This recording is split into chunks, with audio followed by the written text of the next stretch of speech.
Hi, and welcome to the X22 Report Spotlight. Today we have a returning guest, Jeff Nielson. Jeff is a writer, editor, managing partner of Bullion Bulls Canada. He's published approximately 1,000 commentaries on mainstream news and precious metals websites around the world, and I am very happy to have him back on the X22 Report Spotlight.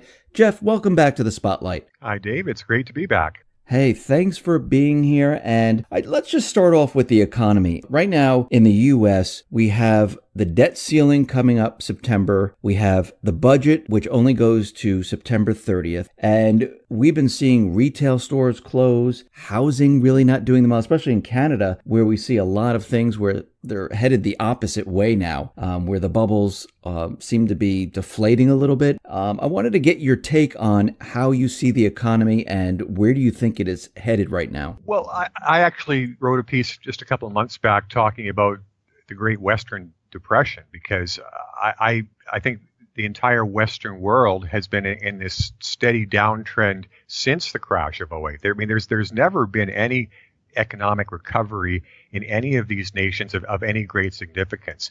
The only thing that has masked the steady deterioration in our economies are the housing bubbles, because of course when you use these ridiculous, fraudulent, ultra-low interest rates to manufacture housing bubbles, you get some incidental economic activity along with that. You get a lot of construction, for instance. And so, of course, that puts some dollars into the pockets of working people. And, of course, that's what really makes economies healthy. Not the fat getting fatter, but, middle-class people actually having some disposable income. And so these housing bubbles that have been deliberately fabricated across the Western world with these fraudulent interest rates have been masking the level of deterioration across the West. And of course, probably the U.S. is deteriorating faster and more severely than every place else. But it just means that they tell that much bigger lies to pretend the opposite. What's very interesting is there's a lot of things that are starting to remind me of 2008, previous to when the market came down, where we saw like Bear Stearns, they were in trouble, AIG was in trouble. Up in Canada, we see Home Capital Group, they're in trouble. Depositors have been taking their funds out of that financial institution. They're in trouble. We have Banco Popular in Spain, where they just had a bail-in. And I believe this is probably just the first step, because we know there's going to be other banks that are going to fall and they're going to have to use the bail-in documents. When you're looking at this and you see these things happening here, does this remind you of 2008? I would certainly agree with you that this is another very strong signal that we're at the very end of this bubble and crash cycle. And of course, there's two ways you can look at it. You can pretend that you can assume that all of the mainstream media news on the economy has been accurate, and that we're actually at the top of our economic cycle. And in that case, the question you ask yourself is, how can we be having all of these banks on the verge of failure at the top of the economic cycle? So, of course, that should be a reality check for a lot of people who actually take those statistics seriously.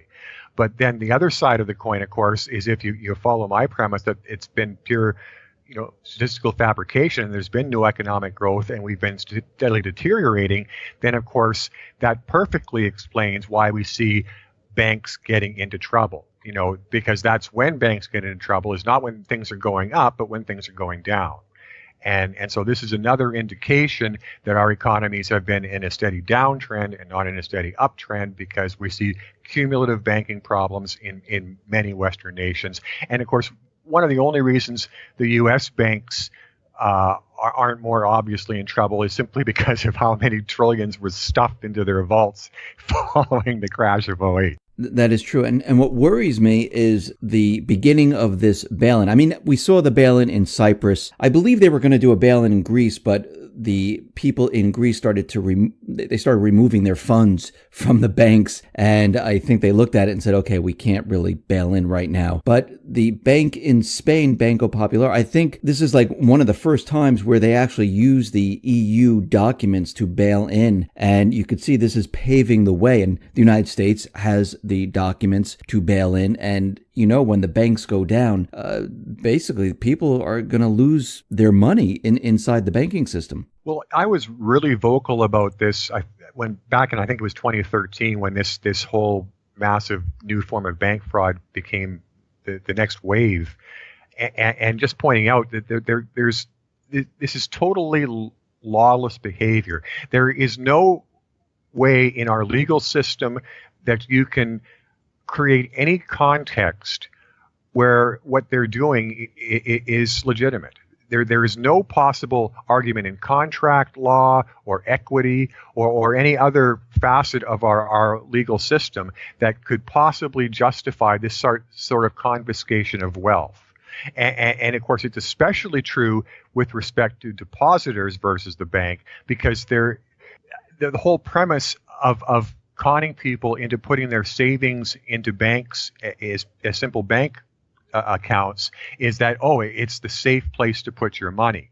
So the idea that depositors could be engaging in some sort of implicit contract with the bank to make their capital available should the bank get into trouble is absolutely outrageous, because the reality is the exact opposite. Nobody would ever put their money into the bank unless they thought that money was absolutely secure. And of course, that would mean it could never be available for a bail-in. So I think that's why we see with this latest Spanish bailout that they didn't touch the depositors. I think that the criminals at the top have understood now that this is the ultimate red flag, and they're only going to get one crack at stealing depositor money. So I think what you're going to see with these bail-in frauds is there's going to be a big bail-in. It's going to be coordinated across the Western world at the very peak of the crisis that is being manufactured for us. And at that point, depositors will not be safe. Because, like I say, the criminals know they're going to get one kick at this cat only, and they're going to grab as much as they can from everybody, as many people as they can. So you're saying, like, when the system goes down, they're just going to do one bail-in? Because they will never get it. And for exactly the reason you talked about with Greece, as soon as the people got this sense that this was coming, they started pulling their money out of the system. So, once any bail-in is done where depositors are skinned, that's going to cause people to start pulling money out of the funds of banks in general. And of course, this is the perverse part of this whole bail-in fraud, is the thing that is of the utmost importance to the banking crime syndicate is that we keep the absolute maximum amount of our wealth in their hands. And so, but they got so greedy, and so desperate that they brought in this form of bail-in fraud. And now they're starting to understand that it's like the proverbial weapon that you can never afford to use, because once they use it the first time, the banking system will never ever be trusted again. The people will never ever put this level of their wealth into the hands of the crime syndicate, and so it'll permanently diminish itself. And so this is the quandary for the crime syndicate. And this is why it's going to be a one-shot deal, because it's going to be a moment of ultimate greed or ultimate desperation, where they simply say, hey, we have the opportunity to do this. We're going to do it because we're psychopaths and we can't resist. You said something very interesting that, one, this is a one-shot deal, and then the trust factor, because if we go back to the 30s, they had to insure the deposits to make everyone feel comfortable. Yes, bring your deposits back. We'll insure them. The banks are safe. Back in 2008, people were very nervous, and they said, oh no, we're going to do stress tests. This way, we're going to make sure that the banks are okay. And we knew these were completely fake and phony. But now, if they do this bail-in, are the banks finished after that? How are they going to gain the people's trust once again? There's no way, because they'll have exposed themselves for what they are, institutions of crime, because the problem is because no depositors have been skinned so far in outside of this one event in Cyprus. Basically, everybody went to sleep right after that, in terms of the general masses. But like I say, the moment that the average Joe gets some of his bank account nicked, even if it's only 5%, that's going to focus attention immediately. That's the sort of thing that can still get riots in the streets, because it's the sort precisely because of the trust factor. It would be like the ultimate betrayal. The banks and our governments assuring us that yes, there is no place for no safer place in the universe for your wealth than inside a bank, and then the bank robs you. So once you're betrayed in that manner, how do the bankers ever recover from that? Well, they can't. Yeah, you don't have to worry about the people coming in with masks and guns, because the people that are going to rob you are in suits, ties, and they're working behind the desk there. The quip I made right after bail-ins were brought in was that they gave the phrase bank robbery an entirely new meaning. Let's move on to precious metals. We see precious metals, they're being suppressed once again. Today, I think there was 30,000 contracts that were thrown at gold. And we're really not seeing precious metals. I mean, they're moving up, but they're continually suppressing them. We know, I think it was one of the banks, I think it was Deutsche Bank or HSBC, where we heard there was a individual that was actually manipulating the precious metals, and he admitted to it. And we can see that precious metals, they're still being manipulated. Do you see anything in the future or anything that you've been looking at where do you think precious metals are going to finally break free? Well, I've been consistent, all along over the past few years in saying that the only thing that will ever allow the markets to go higher is going lower first. And so in particular, last year I talked about the fake rally and how the markets were being brought up so that they could be taken down hard. And then, we saw kind of a soft takedown, at the end of the year and early into this year, and then it's drifted up a bit again. So it's almost like this eye of the hurricane sort of phenomenon where we're just getting this lateral drifting where there's really no significant movement one way or the other. But I still haven't changed my viewpoint.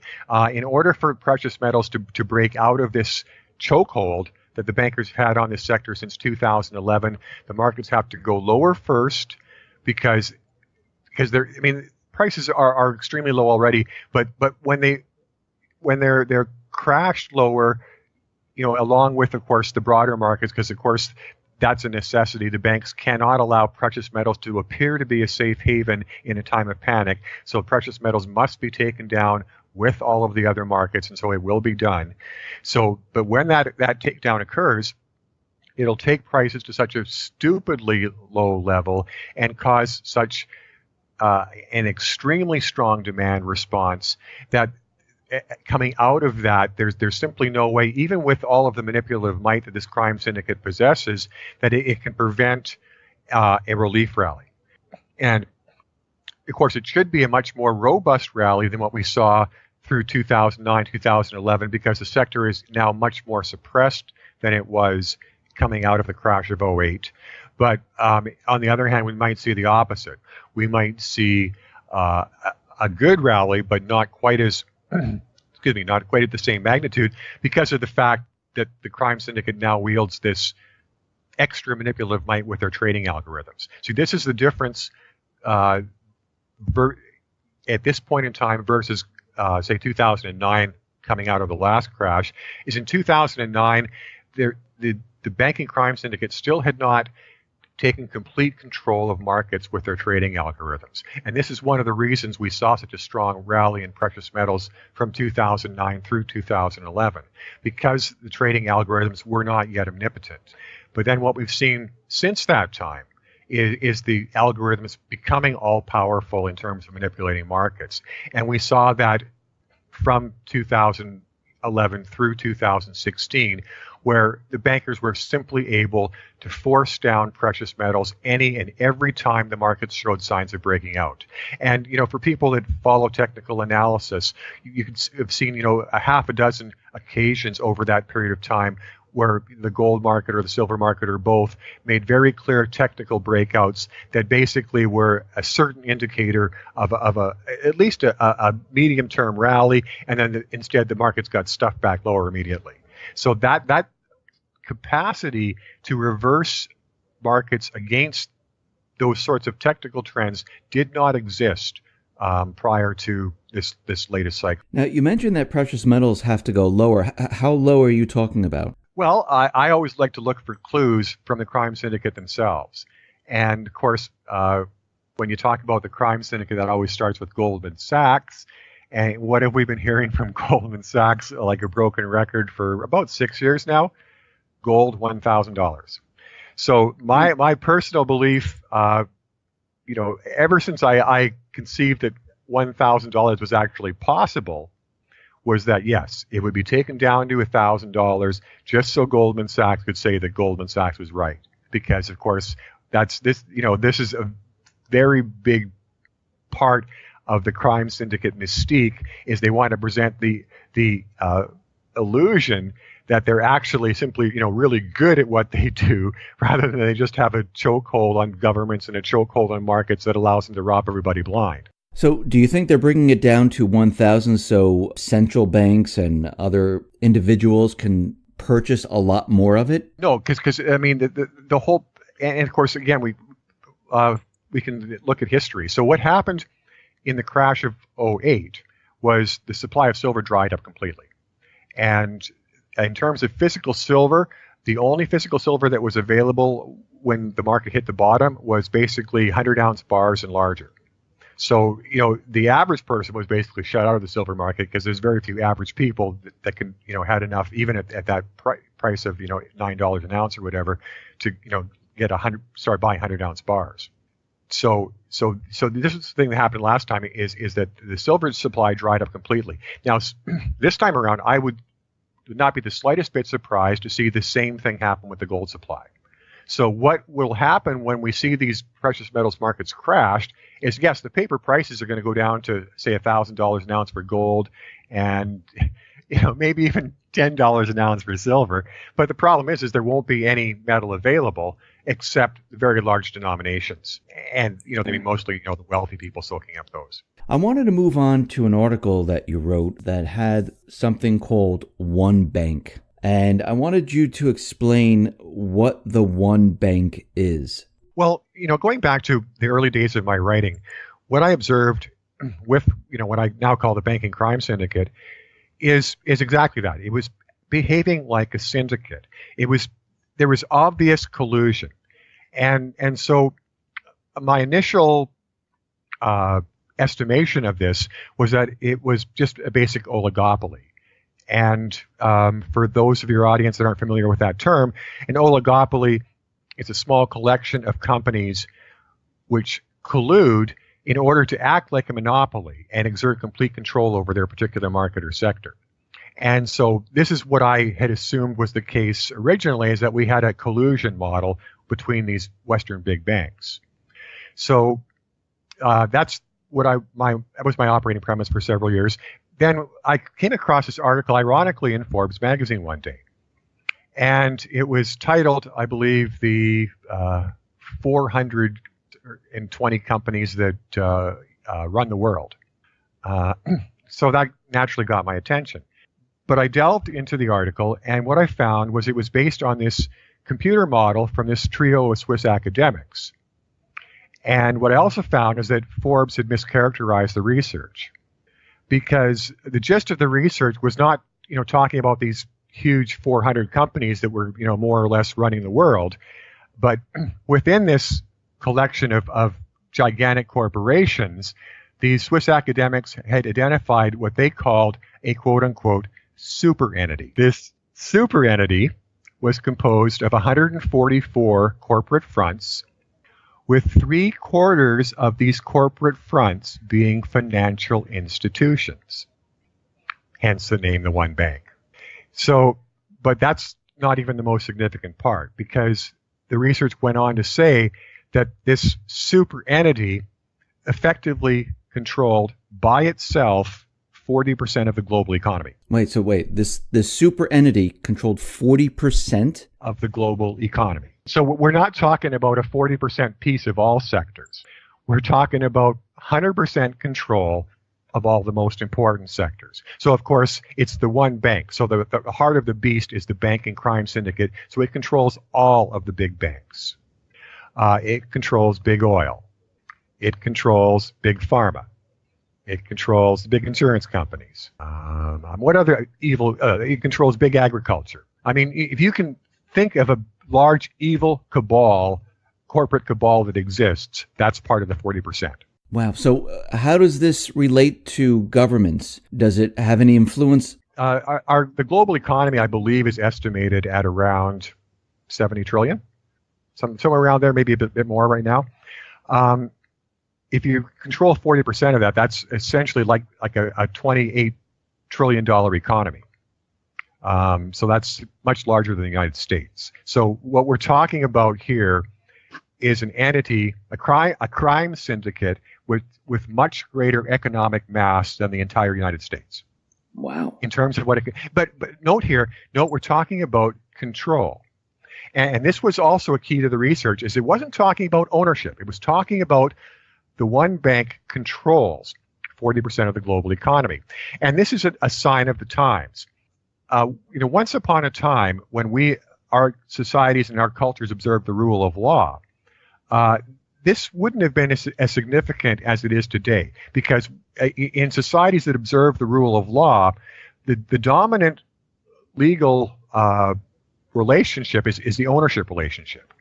If you own something in a society that observes the rule of law, that's preeminent.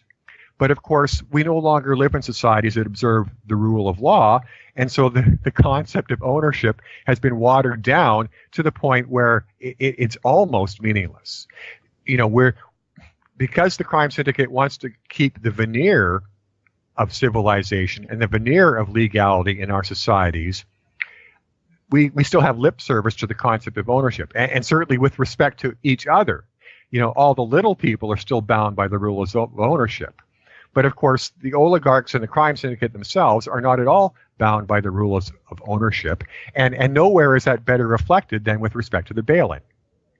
What is the gist of the bail-in? We have a bank which controls a bunch of assets that other people own. The bank snaps its fingers, and suddenly the bank owns the assets. So what does ownership mean? Ownership means squat. Control means everything. The one bank controls 40% of the global economy. That's just as good as owning 40% of the global economy in our lawless societies.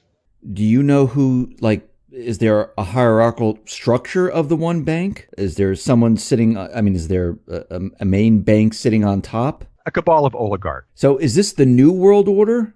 Of course, you got me, Dave. And of course, that's another one of the great myths that the crime syndicate has created is quote unquote the New World Order. So you have this all-powerful crime syndicate. It's pretty hard to hide when you control 40% of the global economy. So how do you do so? You create a great big myth, the New World Order. And so all of a sudden, when people can sense this huge, near omnipotent force in the shadows, and they can't quite wrap their heads around it, they don't start looking at the banks. They look at this New World Order that the bankers have manufactured with their mythology, this socialist, one world government hierarchy that's supposedly manifesting itself behind the scenes. And this is the most ludicrous part about it. The idea that powerful people would be getting together behind the scenes so they could share the wealth. Give me a break. If the bankers wanted to create this myth for the crime syndicate to hide behind, at least they could have created a plausible myth. I'm assuming they also have ties into the precious metals market then. Well, of course, they have ties in the sense that they're able to manipulate these markets because, of course, they've co-opted all markets with their paper markets. But no, and this is a very important point, and this is part of the reason that there's permanent suppression of precious metals. The crime syndicate had a choice to make, and so here we should back up a bit. So the other thing I didn't get into, of course, is the age of this crime syndicate. One of my sort of heroes and mentors is a gentleman named Charles Lindbergh Sr. He's now deceased. In fact, he's been dead for quite a while, almost 100 years. 100 years ago, he wrote about this crime syndicate that already had a chokehold on the U.S. government. So the one bank is not new. The one bank is very old. It goes back at least 100 years in more or less its present form, and there'll be you can certainly find people who will argue it goes back several centuries in some related form. So this is the ultimate old world order. This is old money. These are the old houses of Europe that have migrated to some extent to the New World, but only in terms of their power base. So I mean, everything is still based in Europe. And so, for instance, did you see the documentary, the fantastic documentary by Bill Still, The Money Masters? Yes. So if you'll recall, in that documentary, Bill Still pointed out that J.P. Morgan was nothing more than a Rothschild lieutenant. The supposedly all-powerful J.P. Morgan was just a lackey of the old world order. So yeah, so the point is, the crime syndicate had control of, certainly originally, most of the precious metals wealth that was, not, outside of their clutches. But then they had a choice to make. And it was going to be, what kind of empire did they want to base their crime syndicate upon? A hard asset empire or a paper empire? And they chose paper. And they chose paper for one very important reason in their minds, which is that if you construct a paper empire, it is much, much easier to defraud people much faster and to a much greater degree.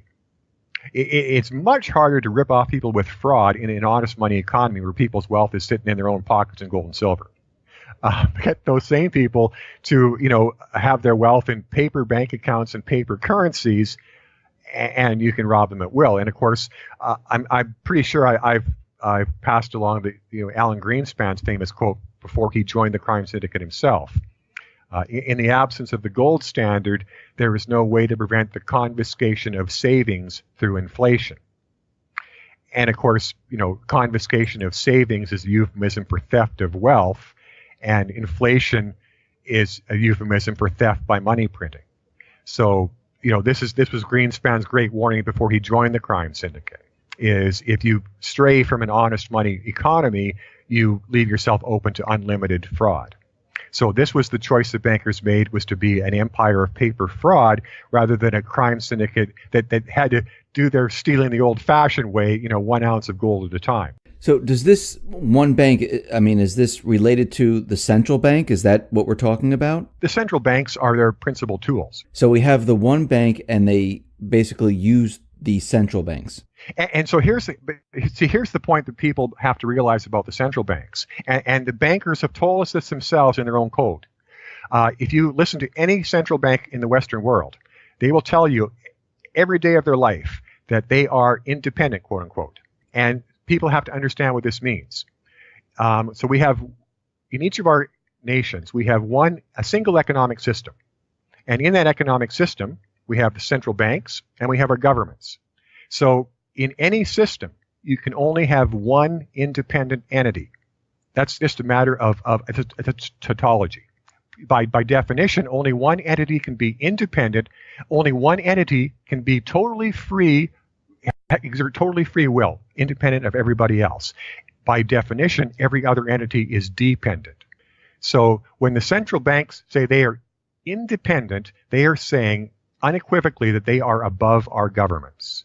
And of course, our governments demonstrate this every day of our lives by never attempting to defy the central banks. And of course, in the U.S., we've seen the classic example of this when, occasionally some U.S. politicians will have the temerity to try to seek an audit of the Federal Reserve.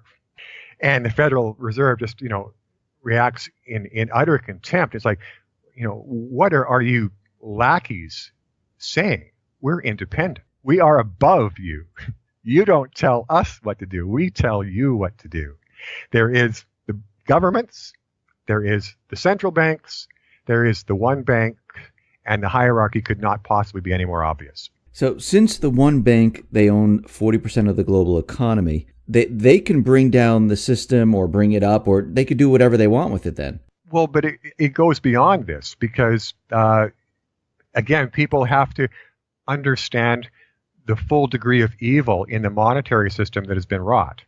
And it starts, of course, with the ultimate monetary fraud of when the U.S. took its interest rate to 0%, because, of course, there's no such thing as 0% lending.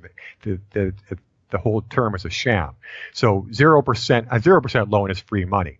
So the U.S. monetary system went from being at least quasi-legitimate to totally illegitimate. It started funneling free money into the hands of the big banks.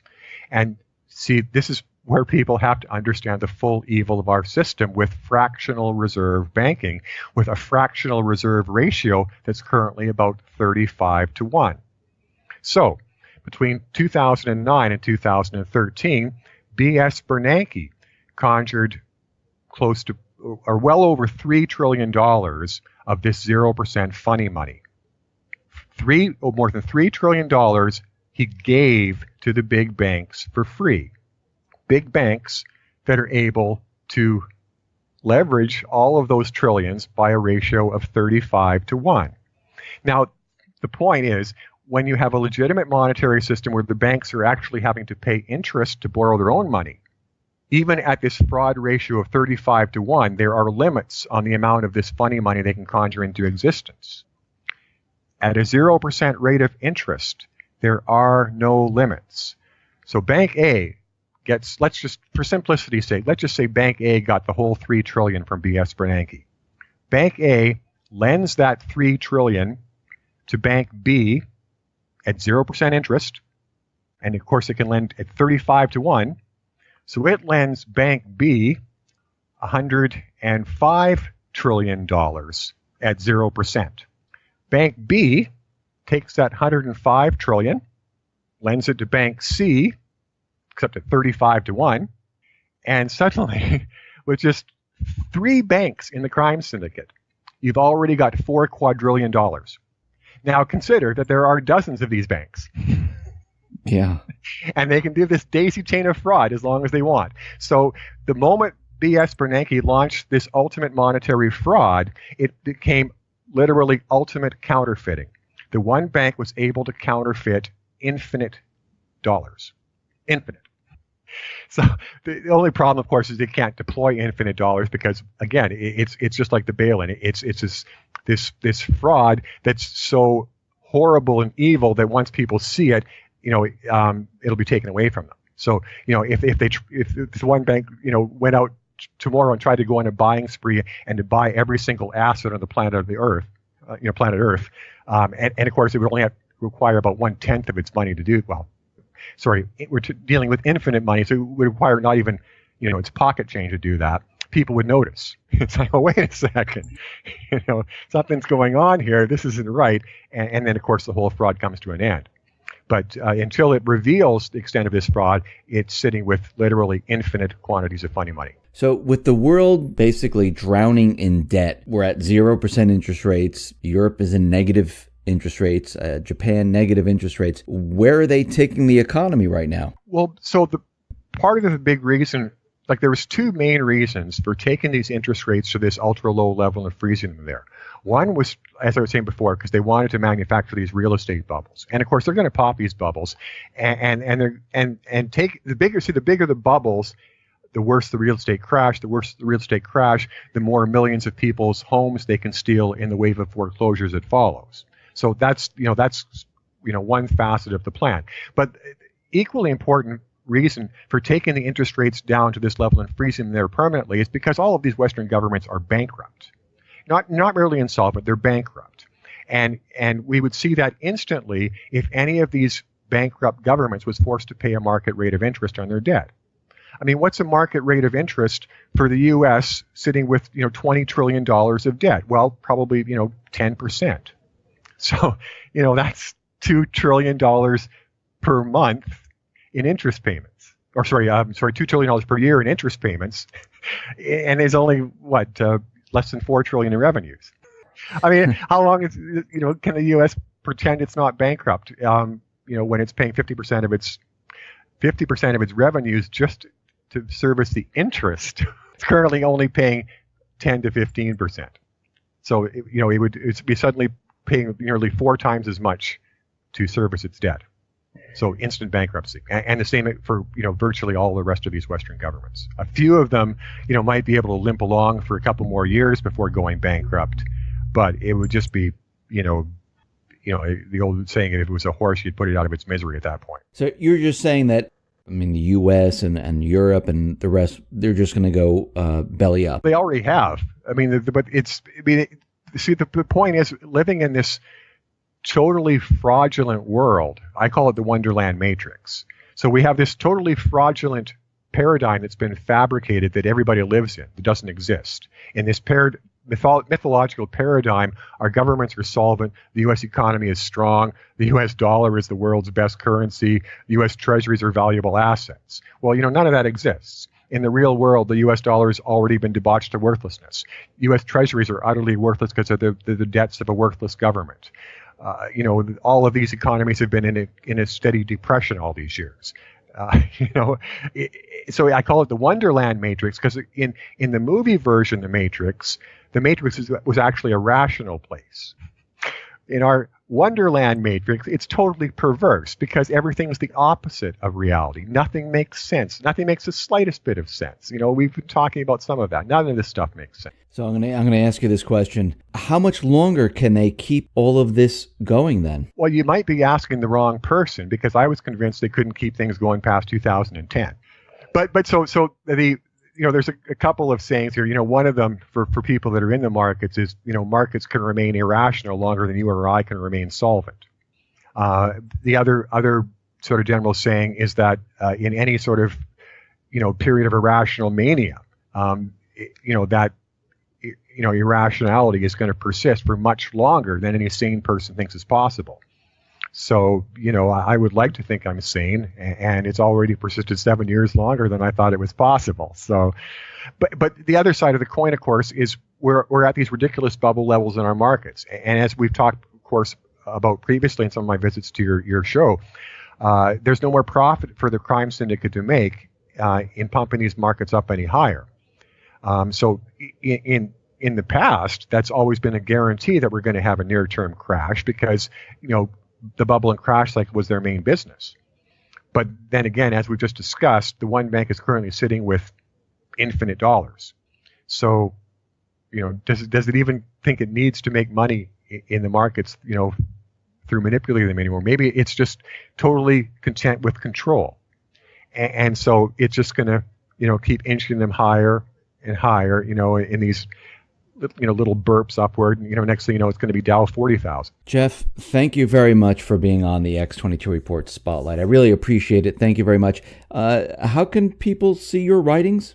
Well, I'm not doing as much on my own site, Bullion Bulls Canada, these days, because I've been branching out. I still do a weekly article for SprottMoney.com.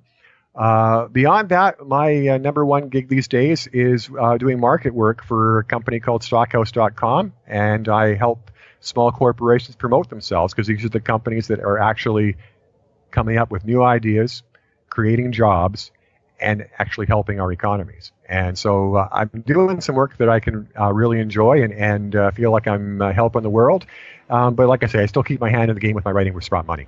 Great. Jeff, thank you very much for being on the X22 Report Spotlight. I really appreciate it. Thank you very much. My pleasure.